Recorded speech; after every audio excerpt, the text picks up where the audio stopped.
Selamat siang, Bapak Ibu Saudara yang dikasihi Tuhan.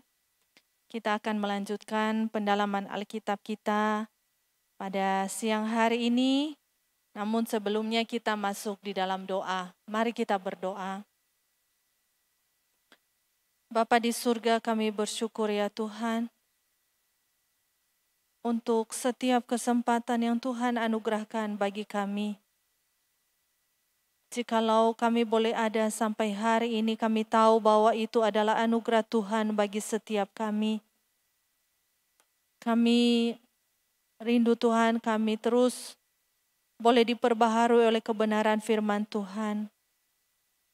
Kami akan belajar kebenaran firman-Mu Tuhan melalui pendalaman Alkitab. Tolonglah setiap kami. Terpujilah Engkau Tuhan, di dalam nama Tuhan kami Yesus Kristus kami berdoa dan mengucap syukur. Amin. Bapak Ibu Saudara, kita akan melanjutkan pendalaman Alkitab kita pada minggu ini di dalam Injil Lukas pasal yang kedua, ayat yang ke-21 sampai ayatnya yang ke-52. Lukas pasal yang kedua, ayat yang ke-21 sampai ayat yang ke-52. Kita akan membahas dulu di dalam ayat yang ke-21 sampai ayatnya yang ke-40. Demikian firman Tuhan. Dan ketika genap 8 hari dan ia harus disunatkan, ia diberi nama Yesus, yaitu nama yang disebut oleh malaikat sebelum ia dikandung ibunya. Dan ketika genap waktu pentahiran menurut hukum Taurat Musa, mereka membawa dia ke Yerusalem untuk menyerahkannya kepada Tuhan. Seperti ada tertulis dalam hukum Tuhan, semua anak laki-laki sulung harus dikuduskan bagi Tuhan, bagi Allah, dan untuk mempersembahkan korban menurut apa yang difirmankan dalam hukum Tuhan, yaitu sepasang burung tekukur atau 2 ekor burung merpati. Adalah di Yerusalem seorang bernama Simeon. Ia seorang yang benar dan saleh yang menantikan penghiburan bagi Israel. Roh Kudus ada di atasnya. Dan kepadanya telah dinyatakan oleh Roh Kudus bahwa ia tidak akan mati sebelum ia melihat Mesias, yaitu dia yang diurapi Tuhan. Ia datang ke bait Allah oleh Roh Kudus. Ketika Yesus, anak itu dibawa masuk oleh orang tuanya untuk melakukan kepadanya apa yang ditentukan hukum Taurat, ia menyambut anak itu dan menatangnya sambil memuji Allah, katanya, "Sekarang Tuhan, biarkanlah hamba-Mu ini pergi dalam damai sejahtera, sesuai dengan firman-Mu. Sebab mataku telah melihat keselamatan yang daripada-Mu, yang telah Engkau sediakan di hadapan segala bangsa, yaitu terang yang menjadi penyataan bagi bangsa-bangsa lain, dan menjadi kemuliaan bagi umat-Mu Israel." Dan bapa serta ibunya amat heran akan segala apa yang dikatakan tentang dia. Lalu Simeon memberkati mereka dan berkata kepada Maria ibu anak itu, "Sesungguhnya anak ini ditentukan untuk menjatuhkan atau membangkitkan banyak orang di Israel dan untuk menjadi suatu tanda yang menimbulkan perbantahan. Dan suatu pedang akan menembus jiwamu sendiri, supaya menjadi nyata pikiran hati banyak orang." Lagi pula di situ ada Hana, seorang nabi perempuan, anak Fanuel dari suku Asyer. Ia sudah sangat lanjut umurnya. Sesudah kawin ia hidup 7 tahun lamanya bersama suaminya. Dan sekarang ia janda dan berumur 84 tahun. Ia tidak pernah meninggalkan bait Allah dan siang malam beribadah dan dengan berpuasa dan berdoa. Dan pada ketika itu juga datanglah ia ke situ dan mengucap syukur kepada Allah dan berbicara tentang anak itu kepada semua orang yang menantikan kelepasan untuk Yerusalem. Dan setelah selesai semua yang harus dilakukan menurut hukum Tuhan, kembalilah mereka ke kota kediamannya, yaitu kota Nazaret di Galilea. Anak itu bertambah besar dan menjadi kuat, penuh hikmat, dan kasih karunia Allah ada padanya. Bapak Ibu Saudara yang dikasihi Tuhan, kalau kita boleh memperhatikan di dalam bagian ini di dalam ayat yang ke-21 sampai ayat yang ke-40. Ya, kita boleh melihat bagaimana di sana ada 3 tokoh yang disebutkan di situ, yaitu Musa, Simeon, dan Hana. Kalau kita boleh perhatikan di dalam ayat yang ke-21 sampai ayat yang ke-24, kata hukum digunakan 3 kali dalam ayat ini. Ya, kalau kita boleh melihat di dalam bagian-bagian yang lain dikatakan bahwa Kristus datang untuk melepaskan umatnya dari perhambaan hukum Taurat. Namun kita juga boleh melihat bahwa Yesus lahir, dia takluk kepada hukum Taurat dan mematuhi perintah-perintah hukum itu. Ia datang bukan untuk menghancurkan hukum Taurat, tetapi untuk menggenapinya. Kita boleh melihat Bapak Ibu Saudara di dalam bagian ini, bagaimana orang tua Yesus mematuhi hukum Taurat terlebih dahulu, dengan menyunat anak itu pada usia 8 hari. Ini adalah tanda dan meterai perjanjian yang dibuat Allah dengan Abraham. Ya, kisah ini Bapak Ibu Saudara bisa melihat di dalam kitab Kejadian, pasal yang ke-17, di sana dituliskan hal demikian. Dan hal ini diwajibkan bagi setiap laki-laki Yahudi yang ingin melaksanakan keyakinan itu.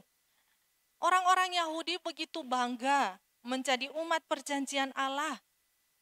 Maka kita boleh melihat bagaimana sebagai ejekan mereka, dikatakan bahwa orang yang bukan Yahudi, mereka sering melontarkan sebuah ejekan bagi bangsa yang bukan Yahudi adalah bangsa-bangsa yang tidak bersunat.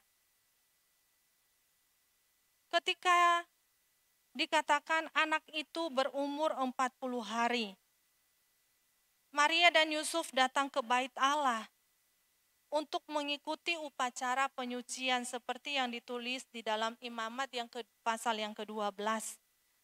Mereka juga menebus anak itu karena ia adalah anak yang sulung.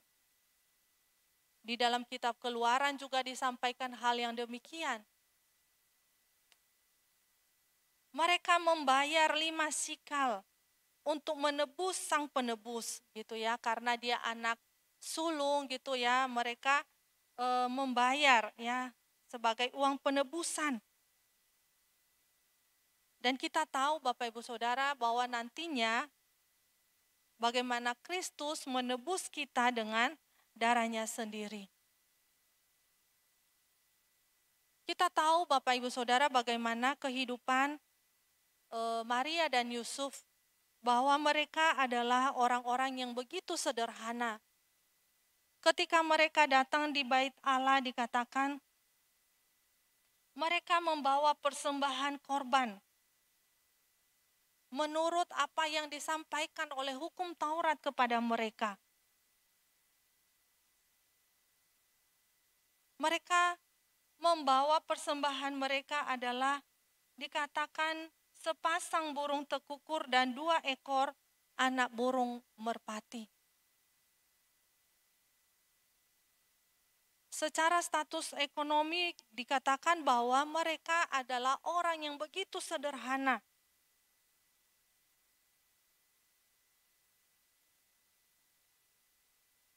Karena mereka tidak bisa membawa persembahan seekor domba.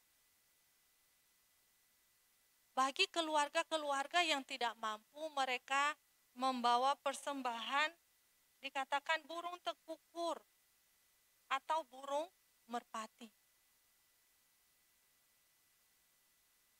Kehidupan daripada Maria dan Yusuf adalah begitu sederhana adanya. Mereka tidak mampu untuk membawa seekor domba sebagai persembahan mereka.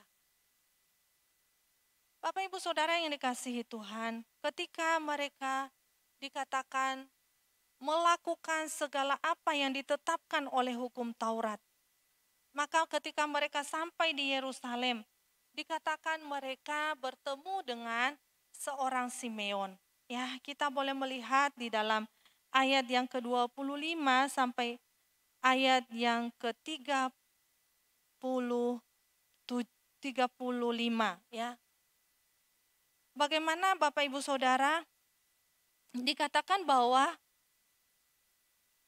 tidak ada petunjuk bagi kita tentang jabatan ataupun usia Simeon di dalam bagian kebenaran firman Tuhan ini.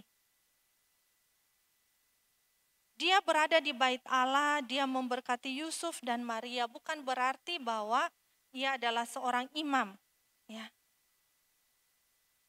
Keterangan bahwa ia tidak akan mati sebelum melihat Mesias paling jauh hanya menyiratkan, dikatakan usianya yang tua. Namun tidak ada dasar untuk menebak secara detil berapa usia daripada Simeon ini.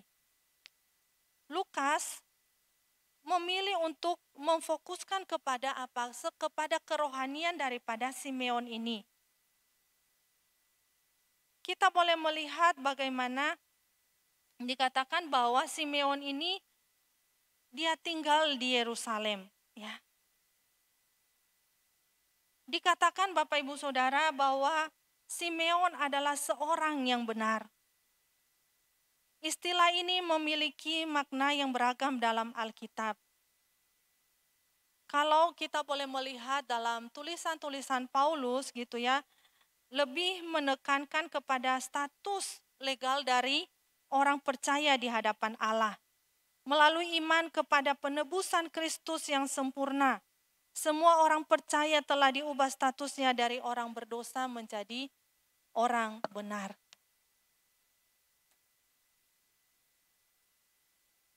Status sebagai orang benar mencakup semua orang percaya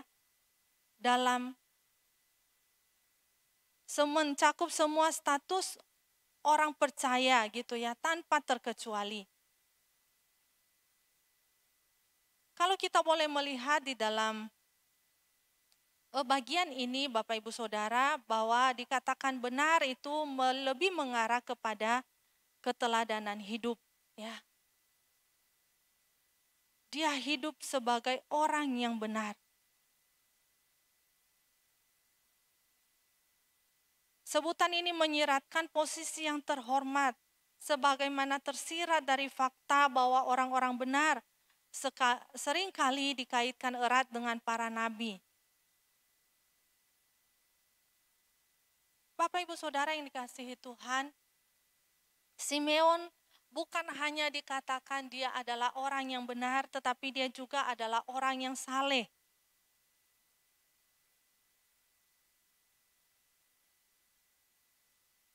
Selain benar dan saleh, Simeon juga menantikan penghiburan ilahi. Yang dimaksud penghiburan bagi bangsa Israel adalah kelepasan, ya, kelepasan Yerusalem. Kelepasan bagi bangsa Israel yang dilakukan oleh Mesias. Karena ini merupakan sebuah nubuat, ya, akan kedatangan Mesias. Dan ini menjadi sebuah penghiburan bagi mereka. Penghiburan bagaimana mereka terus menantikan akan kedatangan daripada pelepas itu, yaitu Mesias. Kedatangan Kristus ke dalam dunia merupakan penghiburan ilahi.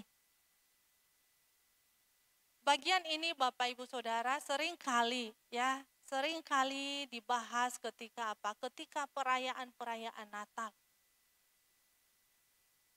Yang seringkali dikatakan dengan tema-tema sukacita, pujian kepada Allah.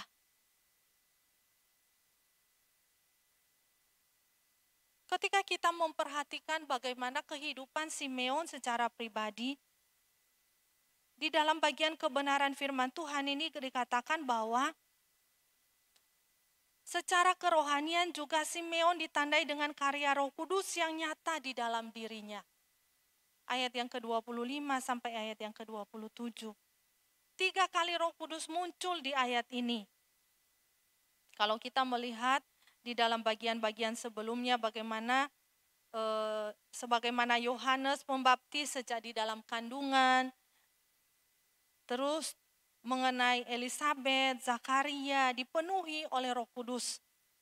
Demikian pula Roh Kudus ada di atas Simeon. Roh memberikan pewahyuan khusus kepadanya tentang Mesias. Roh memimpin dia ke bait Allah dan mempertemukannya dengan bayi Yesus. Bapak Ibu Saudara yang dikasihi Tuhan, Simeon ini begitu lama menantikan akan Mesias yang melepaskan bangsa Israel.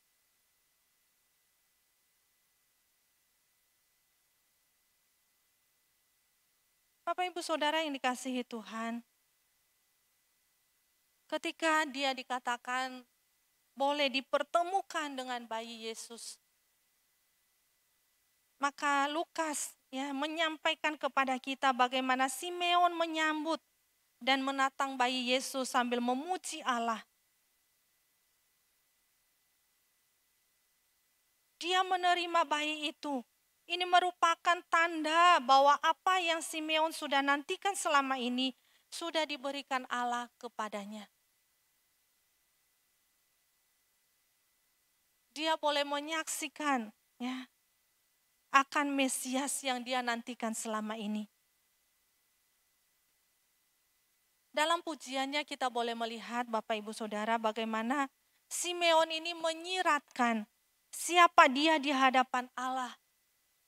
Dia adalah hamba dan Allah adalah Tuhannya.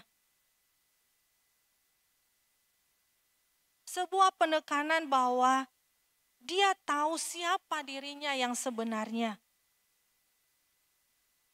Dia mengakui akan kedaulatan Allah sebagai Tuhan atas hidupnya. Dia sadar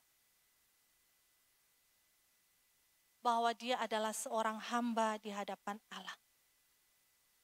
Maka benar ungkapan yang dia sampaikan di dalam ayat yang ke-29 Bapak Ibu Saudara. Ketika dia katakan biarkanlah hambamu ini pergi dalam damai sejahtera. Di dalam arti yang lain lepaskanlah hambamu ini dalam damai sejahtera.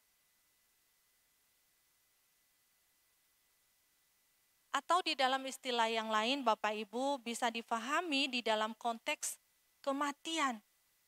Kata melepaskan memang kadangkala dikaitkan dengan kematian. Itu kita bisa lihat juga di dalam Kejadian pasal yang ke-15 ayat yang kedua. Artinya bahwa akan meninggal. Begitu pula dengan kata damai sejahtera. Kata Kejadian 15, tetapi engkau akan pergi kepada nenek moyangmu dalam damai sejahtera. Engkau akan dikuburkan pada waktu telah putih rambutmu. Ungkapan di atas merupakan respon daripada Simeon sesudah dia menyaksikan bagaimana rencana Allah itu digenapi di dalam hidupnya. Apa yang dia nanti-nantikan selama ini telah digenapi di dalam hidupnya. Simeon sadar bahwa kematiannya sudah tiba.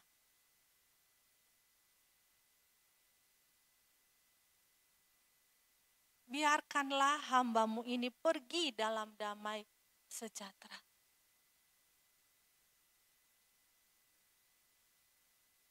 Dia boleh merasakan akan ketenangan, akan damai. Setelah dia menyaksikan apa yang Tuhan janjikan bagi dia. Dia menyaksikan bagaimana rencana Allah sudah digenapi di dalam hidupnya. Dan kita boleh melihat Bapak Ibu Saudara bahwa permohonan daripada Simeon itu tidak didorong oleh kekecewaan, kegagalan, ataupun penyakit. Mungkin kita berpikir, oh dia sudah tua, wajar aja gitu. Bukan demikian Bapak Ibu Saudara. Bagi Simeon akhir hidup yang sungguh-sungguh dalam damai sejahtera, tatkala rencana Tuhan sudah digenapi di dalam kehidupannya. Salah satu alasan terbaik di dalam pujian itu adalah keselamatan. Dia boleh katakan bahwa sebab mataku telah melihat keselamatan daripadamu. Ya. Bagaimana keselamatan itu secara umum dikatakan bagi segala bangsa maupun bagi bangsa-bangsa lain. Bagaimana jangkauan keselamatan itu tidak dibatasi oleh etnis dan budaya. Keselamatan itu bagi mereka yang percaya, yang mengalami perjumpaan pribadi dengan Yesus sebagai Mesias. Mereka akan diselamatkan.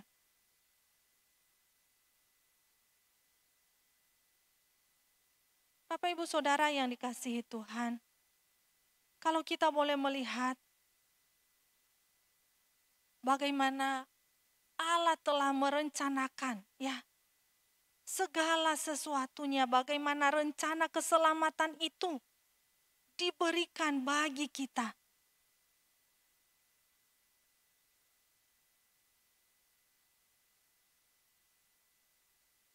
Ini bukan hasil dari pemikiran sesaat Bapak Ibu Saudara, tetapi telah direncanakan Allah sedemikian rupa, telah dipersiapkan Allah sedemikian rupa. Bagaimana kalau kita melihat di dalam Lukas 1 ayat yang ke-17, bagaimana Yohanes mempersiapkan jalan bagi Kristus. Rencana Allah begitu tertata dengan rapi. Maka Bapak Ibu Saudara yang dikasihi Tuhan, kita boleh melihat selanjutnya bagaimana dikatakan bahwa keselamatan itu seperti terang dikatakan di dalam ayat yang ke-32, yaitu terang yang menjadi pernyataan bagi bangsa-bangsa lain dan menjadi kemuliaan bagi umat Israel. Terang di sini berkaitan dengan keadaan semua bangsa yang berada di dalam kegelapan. Melalui kehidupan dan penebusan Kristus, Allah memberikan sinarnya kepada semua bangsa. Bagi bangsa-bangsa lain, terang itu adalah penyataan. Sedangkan bagi Israel, terang itu adalah kemuliaan. Dua sisi dari terang ini merupakan penggenapan dari Yesaya 60 ayat 1-3. Melalui terang yang datang atas Israel, semua bangsa akan ditarik untuk datang kepada terang itu. Kemuliaan atas Israel bukan untuk dinikmati mereka sendiri, melainkan sebagai sarana untuk membawa orang lain dapat mengenal Tuhan. Bapak Ibu Saudara yang dikasihi Tuhan, kalau kita boleh melihat bagaimana selanjutnya ketika Simeon itu bertemu dengan Maria dan Yusuf dan Maria. Sikap heran yang ditunjukkan oleh Yusuf dan Maria. Mungkin bagi beberapa penafsir sebagian penafsir menganggap aneh. Kok bisa mereka heran Padahal mereka berdua sudah mengetahui siapa Yesus, sehingga tidak perlu heran dengan ucapan Simeon. Anggapan seperti tampaknya kurang tepat. Penekanan yang kita boleh melihat di dalam bagian ini, di dalam karya daripada Kristus Sebelumnya belum dinyatakan. Pujian Maria kalau kita boleh melihat terfokus kepada pembebasan terhadap bangsa Israel. Demikian juga dengan nubuat Zakaria. Di samping itu keheranan sesudah menerima wahyu ilahi ini merupakan hal yang wajar dalam tradisi Yahudi. Bapak Ibu Saudara, kita boleh melihat sebagai respon terhadap orang tua Yesus, Simeon memberkati mereka. Menariknya berkat ini tidak selalu terlihat menyenangkan. Perkataan Simeon kepada Maria menyiratkan sisi lain dari kehidupan dan pelayanan Yesus. Dalam kaitannya dengan banyak orang, keberadaan Yesus akan menimbulkan perbantahan. Bisa dilihat di dalam ayat yang ke-34b. Bagaimana orang akan memberikan respon yang berbeda terhadap Kristus. Ada sebagian orang menerimanya, ada sebagian orang juga menolaknya. Maka bagi mereka yang menerima dia dikatakan akan dimuliakan Allah. Dan bagi mereka yang menolaknya akan direndahkannya.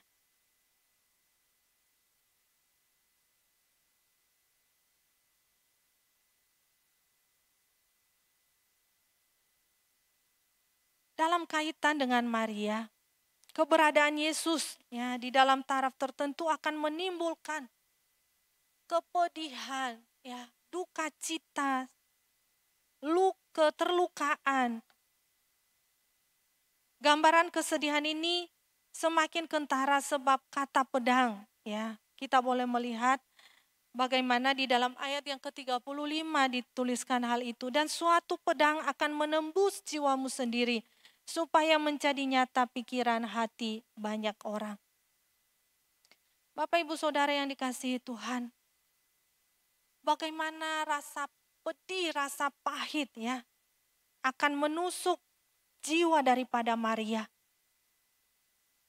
Nanti di dalam bagian-bagian selanjutnya kita boleh melihat bagaimana kisah ini gitu ya, menerangkan akan kepedihan ini. Maria harus belajar menerima kenyataan bahwa Yesus harus lebih taat kepada Bapaknya daripada orang tua jasmaninya. Bagaimana di akhir hidupnya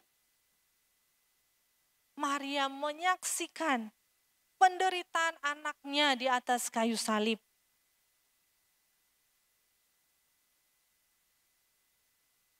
Dera, aniaya, sakit, bahkan dikatakan sampai dia mati di atas kayu salib. Bapak Ibu Saudara yang dikasihi Tuhan, kita boleh melihat bagaimana Simeon boleh menyaksikan ya akan yang dia nantikan selama ini. Di dalam bagian ini juga kita boleh melihat bagaimana dikatakan seorang Hana. Namanya berarti kasih karunia dan ia adalah seorang janda saleh yang lanjut usia. Kehidupan seorang janda tidaklah mudah pada masa itu. Sering mereka diabaikan dan dimanfaatkan pada masa itu. Walaupun ada perintah hukum Taurat untuk tidak menindas mereka. Di dalam Keluaran pasal yang ke-22 dituliskan hal demikian. Jangan menindas para janda. Bapak Ibu Saudara, kehidupan Hana dikatakan yang seorang janda. Dia mengabdikan diri untuk melayani Allah dengan beribadah dan berdoa. Ia pindah dari suku Asyer dan menetap dalam bait Allah, menunggu munculnya Mesias yang dijanjikan Allah. Kita boleh melihat bagaimana dikatakan waktu Tuhan itu begitu sempurna adanya. Hana muncul tepat saat Simeon sedang memuji Tuhan karena bayi Yesus. Dia boleh bertemu dengan bayi Yesus. Dia boleh bertemu dengan Mesias.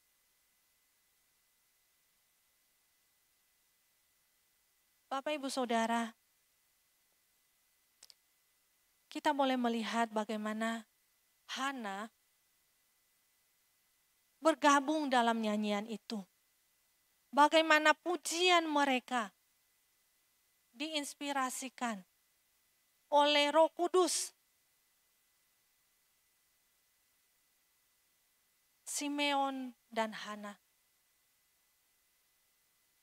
boleh memuji Allah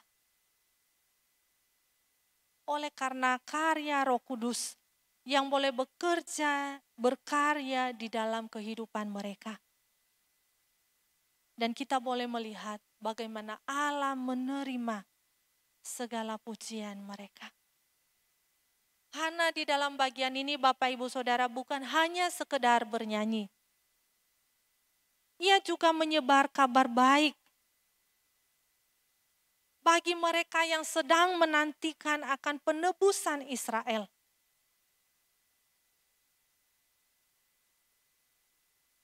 Dia menyampaikan kabar baik bagi orang-orang yang sedang menantikan akan kedatangan Mesias. Yang melepaskan mereka, yang menebus mereka. Kegembiraan itu mulai menebar ketika banyak orang boleh mendengar kabar baik itu.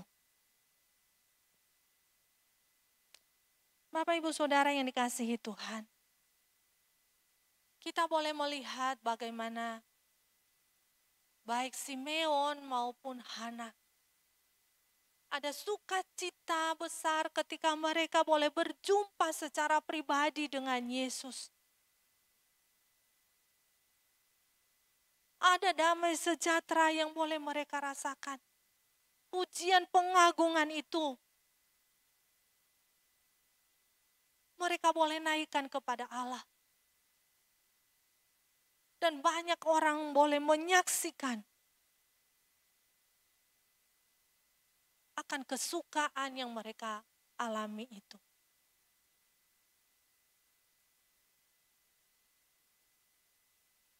Ketika kita melihat diri kita, bagaimana kita secara pribadi, ketika kita mengalami perjumpaan secara pribadi dengan Kristus, apakah kita boleh merasakan akan sukacita yang luar biasa? Kristus yang sudah menebus kehidupan kita. Kristus yang sudah menyelamatkan hidup kita.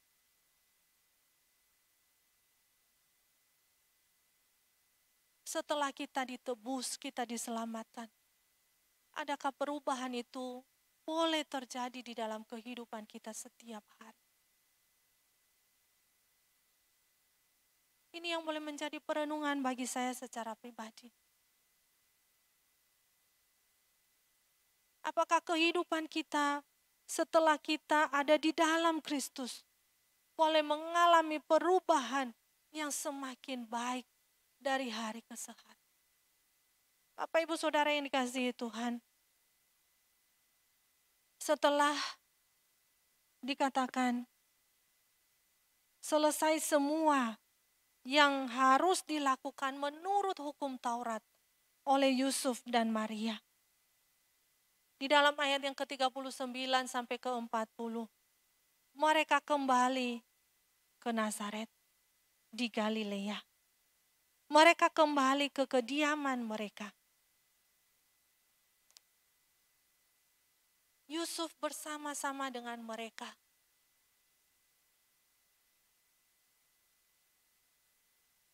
Yesus bersama-sama dengan mereka, Bapak Ibu Saudara. Di sini kita boleh melihat bagaimana dikatakan Yesus itu selama bersama-sama dengan Yusuf dan Maria, ia bertumbuh, bertumbuh besar dan menjadi kuat, penuh hikmat dan kasih karunia Allah ada padanya.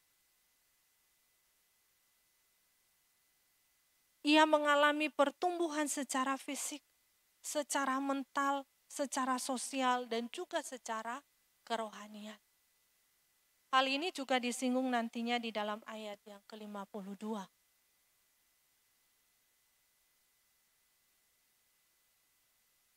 Bapak Ibu Saudara yang dikasihi Tuhan. Selanjutnya kita boleh melihat di dalam ayat yang ke-41 sampai ayat yang ke-52. Saya bacakan untuk kita. Yesus pada umur 12 tahun dalam bait Allah. Tiap-tiap tahun orang tua Yesus pergi ke Yerusalem dan pada hari raya Paskah. Ketika Yesus telah berumur 12 tahun, pergilah mereka ke Yerusalem seperti yang lazim pada hari raya itu. Sehabis hari-hari perayaan itu, ketika mereka berjalan pulang, tinggallah Yesus di Yerusalem tanpa diketahui orang tuanya. Karena mereka menyangka bahwa ia ada di antara orang-orang seperjalanan mereka.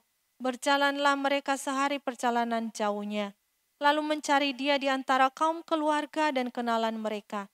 Karena mereka tidak menemukan dia, kembalilah mereka ke Yerusalem sambil terus mencari dia. Sesudah 3 hari mereka menemukan dia dalam bait Allah. Ia sedang duduk di tengah-tengah alim ulama, sambil mendengarkan mereka dan mengajukan pertanyaan-pertanyaan kepada mereka. Dan semua orang yang mendengar dia sangat heran akan kecerdasannya dan segala jawab yang diberikannya. Dan ketika orang tuanya melihat dia, tercenganglah mereka. Lalu kata ibunya kepadanya, "Nak, mengapakah engkau berbuat demikian terhadap kami? Bapamu dan aku dengan cemas mencari engkau." Jawabnya kepada mereka, "Mengapa kamu mencari aku? Tidakkah kamu tahu bahwa aku harus berada dalam rumah Bapakku?" Tetapi mereka tidak mengerti apa yang dikatakannya kepada mereka. Lalu ia pulang bersama-sama mereka ke Nazaret, dan ia tetap hidup dalam asuhan mereka, dan ibunya yang menyimpan semua perkara itu dalam hatinya. Dan Yesus makin bertambah besar dan bertambah hikmatnya dan besarnya, dan makin dikasihi oleh Allah dan manusia. Bapak Ibu Saudara yang dikasihi Tuhan, kita boleh melihat di dalam bagian ini bagaimana setelah mereka dikatakan melakukan segala sesuatu menurut hukum Taurat itu, orang tuanya Yusuf dan Maria kembali ke Nazaret. Namun kita boleh melihat bagaimana di dalam bagian ini dikatakan bahwa pada umur 12 tahun Yesus di dalam bait Allah, ya. Lukas memberikan beberapa petunjuk bagaimana dikatakan bahwa orang tua Yesus adalah orang-orang yang saleh. Kita boleh melihat bagaimana mereka begitu taat terhadap aturan-aturan hukum Taurat gitu ya Bapak Ibu Saudara. Dan bagaimana mereka secara rutin menghadiri hari raya Paskah. Dikatakan tiap-tiap tahun mereka merayakan Paskah. Mereka mengikuti Paskah. Kalau kita boleh melihat bagaimana dikatakan Maria mengikuti Paskah, ya, mereka di sini ada beberapa orang Bapak Ibu Saudara. Walaupun tidak ada keharusan bagi perempuan untuk mengikuti Paskah di Yerusalem. Mereka sudah mengajak Yesus untuk menghadiri Paskah pada usia 12 tahun. Walaupun menurut tradisi waktu itu anak usia 12 tahun hanya perlu diajarkan tentang makna hari raya. Dan baru pada usia 13 tahun mereka ikut serta dalam perayaan. Mereka juga mengikuti seluruh rangkaian perayaan Paskah yang memakan waktu 7 hari. Ya, kalau kita boleh melihat di dalam bagian yang lain, walaupun yang diwajibkan hanya 2 hari. Ya, Bapak Ibu Saudara. Bagaimana setelah mereka dikatakan mengikuti perayaan Paskah? Sebuah masalah terjadi gitu ya. Ada masalah yang terjadi. Bagaimana orang tua Yesus tidak menyadari bahwa Yesus itu tertinggal di Yerusalem.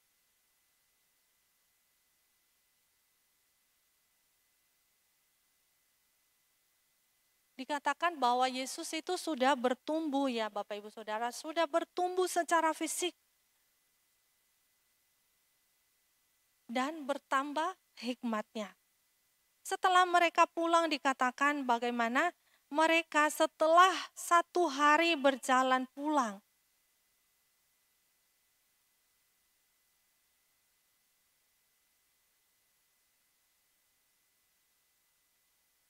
Bagi orang modern, kisah ini sekilas tampak sangat mungkin tidak masuk akal. Bagaimanapun jika kita mengetahui kebiasaan waktu itu, maka kita bisa memahami mengapa masalah ini dapat terjadi. Waktu itu orang-orang yang berziarah ke Yerusalem memiliki kebiasaan pergi di dalam rombongan yang besar. Selain karena pertimbangan domisili yang sama, alasan utama mereka berpergian secara kelompok adalah berjaga-jaga dari serangan penyamun, para penyamun yang memang sering mengintai di sekitar pegunungan. Ya, kalau kita boleh melihat di dalam Mazmur pasal 121 juga hal itu disampaikan kepada kita, ya. Karena mereka pergi di dalam rombongan yang besar, maka perjalanan dari Nazaret ke Yerusalem dan sebaliknya membutuhkan waktu 3 sampai 4 hari lamanya. Nah, di dalam rombongan besar ini anak-anak biasanya berada bersama anak-anak yang lain. Pada waktu sore hari tiba, mereka harus berkumpul dengan orang tua masing-masing. Yusuf dan Maria mula-mula berpikir bahwa Yesus bersama dengan keluarga atau kerabat atau kenalan mereka yang lainnya yang bersama-sama mereka pada waktu itu berangkat ke Yerusalem. Setelah mengetahui hal ini, dikatakan mereka langsung kembali ke Yerusalem dan mencari Yesus di sana.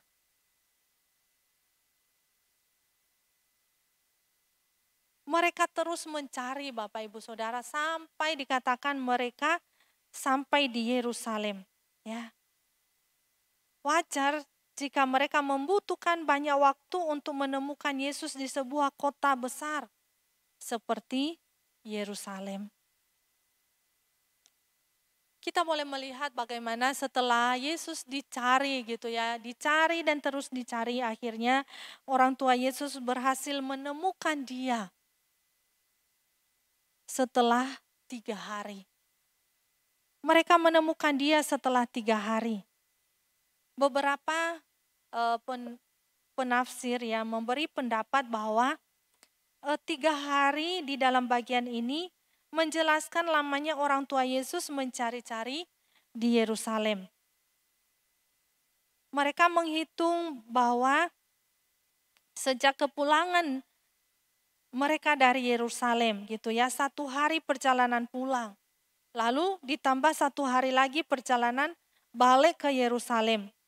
Lalu ditambah 1 hari lagi mencari Yesus di Yerusalem.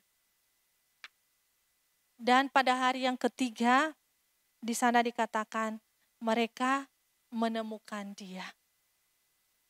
Pada waktu mereka menemukan Yesus, saudara-saudara, dia sedang berperilaku sebagai seorang murid.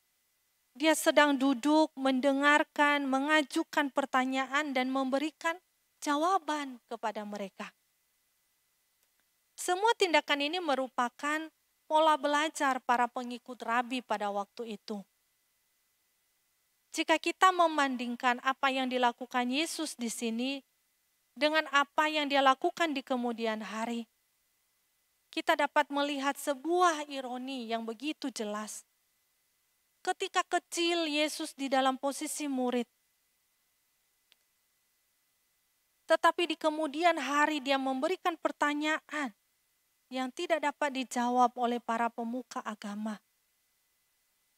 maupun memberikan jawaban yang tidak dapat dibantah oleh mereka. Itu di dalam bagian-bagian berikutnya Bapak Ibu Saudara. Walaupun Yesus adalah seorang murid, namun dia bukanlah murid sembarangan. Para guru-guru atau alim ulama sangat heran terhadap dia. Bagaimana sebuah kualitas yang ditunjukkan oleh Yesus, anak yang berumur 12 tahun.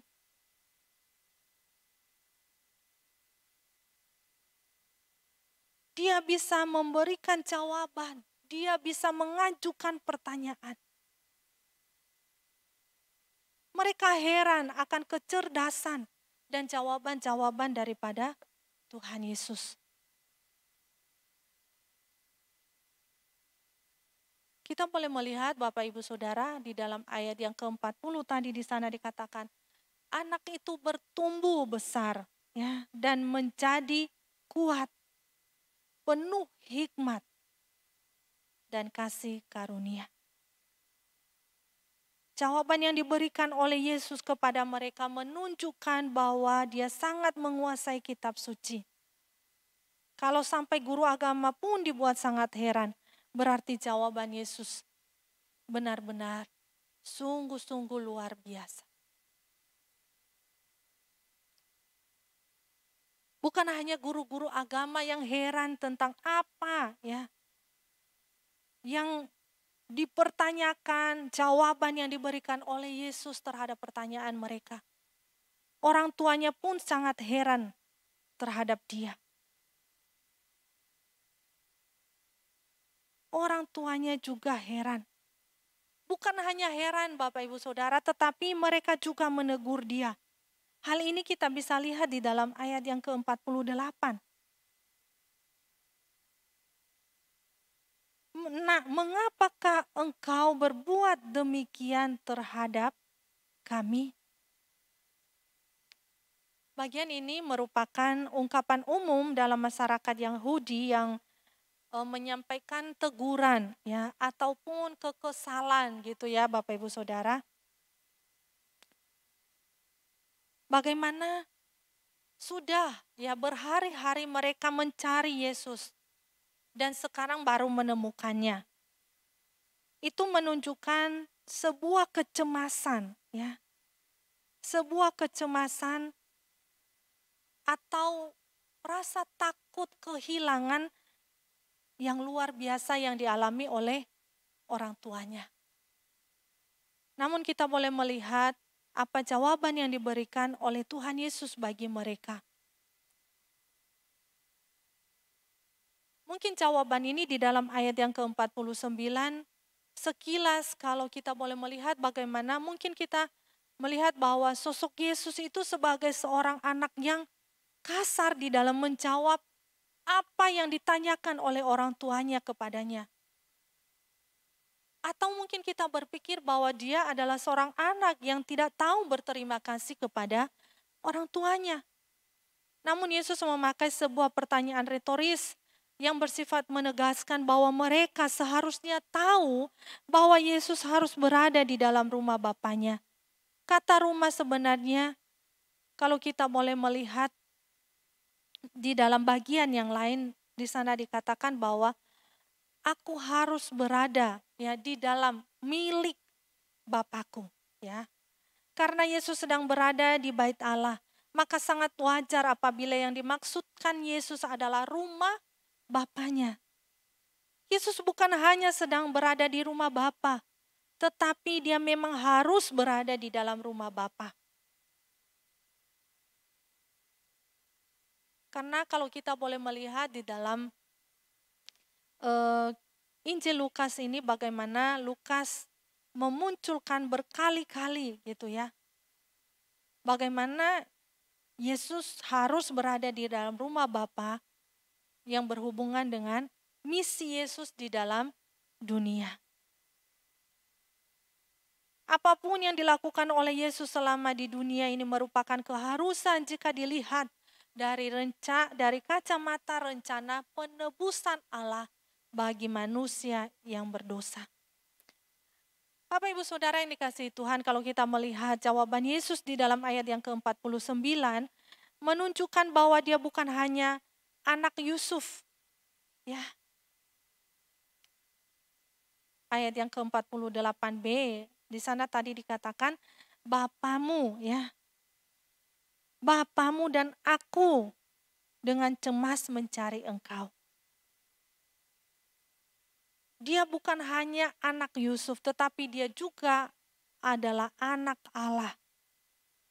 Di dalam pasal yang pertama ayat yang ke-32. Allah adalah Bapanya. Karena itu ia harus berada dalam rumah Bapanya.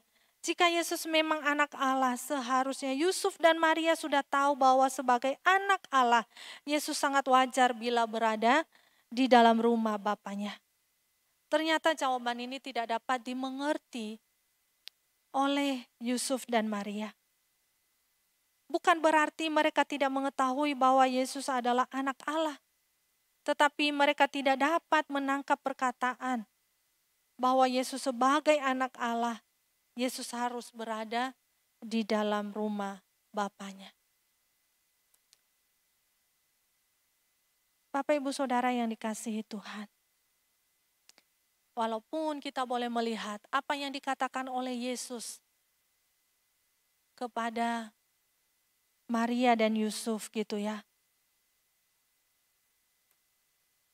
Di dalam ayat yang ke-48 dan 49. Namun kita boleh melihat di dalam bagian penutup ini, ayat yang ke-50 sampai 51 sampai ayat yang ke-52 ya. Bagaimana Yesus sebagai anak Allah yang maha tinggi, namun dia bersedia untuk pulang bersama mereka. Dia juga tetap berada di dalam asuhan mereka. Atau di dalam arti yang lain Bapak Ibu Saudara, bahwa dia juga tetap tunduk kepada mereka. Dia tetap taat kepada mereka. Ketundukan Yesus semakin dipertegas. Kalau kita boleh melihat bagaimana dikatakan, dia bukan hanya menurut ketika diajak pulang kembali ke Nazaret, tetapi dia terus-menerus menuruti mereka sampai dikatakan akhirnya dia menjadi dewasa dan memulai pelayanannya. Apa yang dilakukan oleh Yesus menimbulkan kesan yang begitu mendalam bagi Maria. Dikatakan Maria menyimpan hal-hal itu di dalam hatinya. Maria memelihara hal itu di dalam hatinya.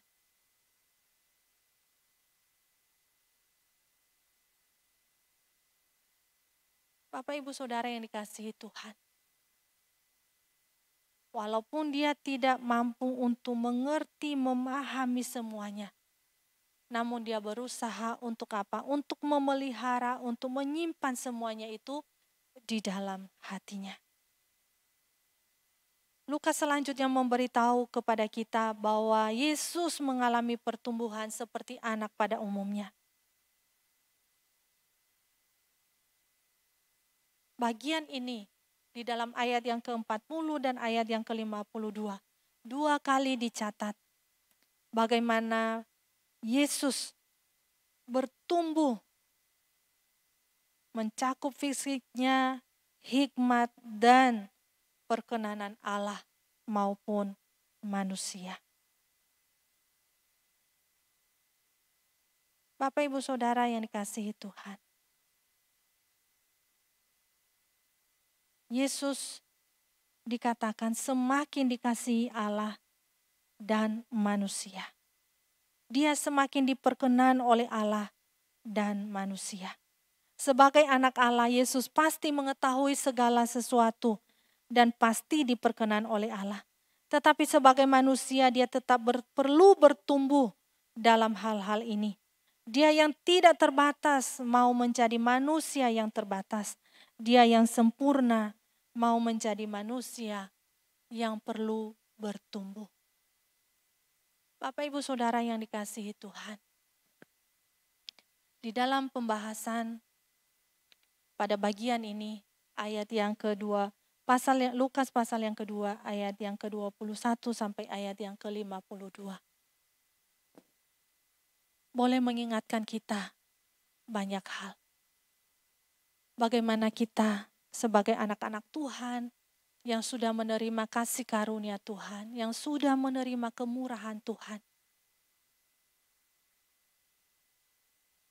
Secara fisik, kita ini mengalami pertumbuhan demi pertumbuhan.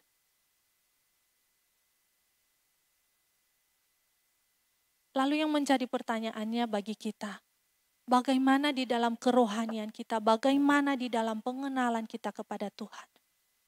Apakah kehidupan kita semakin lebih baik, semakin lebih memuliakan Tuhan.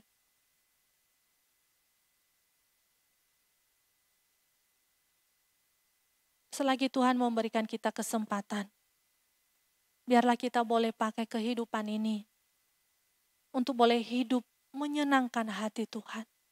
Hidup boleh memuliakan Tuhan. Dan hidup kita boleh menjadi berkat bagi banyak orang. Tuhan memberkati kita. Amin. Kita berdoa. Tuhan, terima kasih untuk waktu yang Tuhan sudah berikan bagi kami. Terima kasih untuk kebenaran firman-Mu. Kami tahu Tuhan bahwa seringkali kami gagal untuk boleh menaati Tuhan. Seringkali kami gagal untuk hidup bertekun di dalam Tuhan. Mampukan kami Tuhan, Roh-Mu yang kudus yang terus memperbaharui hidup kami. Sehingga kehidupan ini setiap hari boleh semakin lebih baik dan memuliakan Tuhan. Mampukan kami Tuhan, tolong kami, pegang tangan kami. Di dalam nama Tuhan kami Yesus Kristus kami berdoa. Amin.